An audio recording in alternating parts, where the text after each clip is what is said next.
جناب مسلم ابن عقیل علیہ السلام کی حمایت اور وفاداری کے اعلان میں عابس بن ابی شبیب شاکری کے بعد جناب حبیب ابن مظاہر کا نام آتا ہے۔ آپ شہادت جناب مسلم ابن عقیل علیہ السلام کے بعد کربلا کو پیادہ روانہ ہو کر حضرت امام حسین علیہ السلام کی خدمت میں پہنچے تھے۔ ان کے بعد سعید بن عبداللہ حنفی کھڑے ہوئے اور عابس و حبیب جیسے کلمات ادا کیے۔ جناب مسلم ابن عقیل علیہ السلام کی بیعت۔ ان ولولہ انگیز تقریروں کا اثر یہ ہوا کہ شیعہ جناب مسلم ابن عقیل علیہ السلام کی بیعت کرنے اور حضرت امام حسین علیہ السلام کی آواز پر لبیک کہنے کے سلسلے میں ہمیشہ سے زیادہ سخت اور استوار ہو گئے اور درجہ ذیل 7 شرائط پر جناب مسلم ابن عقیل علیہ السلام کی بیعت کا اعلان کیا۔ 1 لوگوں کو کتاب خدا اور سنت رسول صلی اللہ علیہ وآلہ وسلم کی طرف دعوت دیں گے۔ 2 ظالموں سے جنگ کریں گے۔ 3 مستضعفین سے دفاع اور معاشرے کے محروم لوگوں کی دستگیری کریں گے۔ 4 مال غنیمت مسلمانوں کے درمیان مساوی طور پر تقسیم کیا جائے گا۔ 5 حق حقدار تک پہنچایا جائے گا۔ 6 اہل بیت اطہار علیہ السلام کی مدد کی جائے گی۔ 7 صلح پسند افراد سے صلح اور زیادتی کرنے والوں سے جنگ کریں گے۔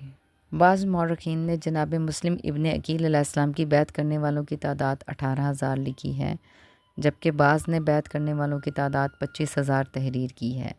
اسی طرح بعض نے 28,000 اور بعض نے 30,000 لکھی ہے۔ کچھ روایات کے مطابق کہ بیعت کرنے والوں کی تعداد 40,000 سے بھی زائد تھی۔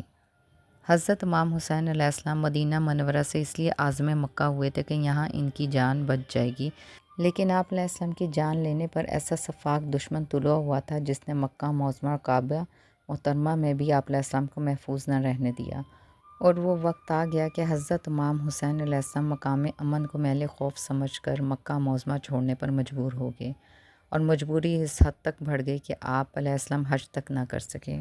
عزیز و اقربا نے کمال ہمدردی کے ساتھ التوائے سفر کوفہ کی درخواست کی۔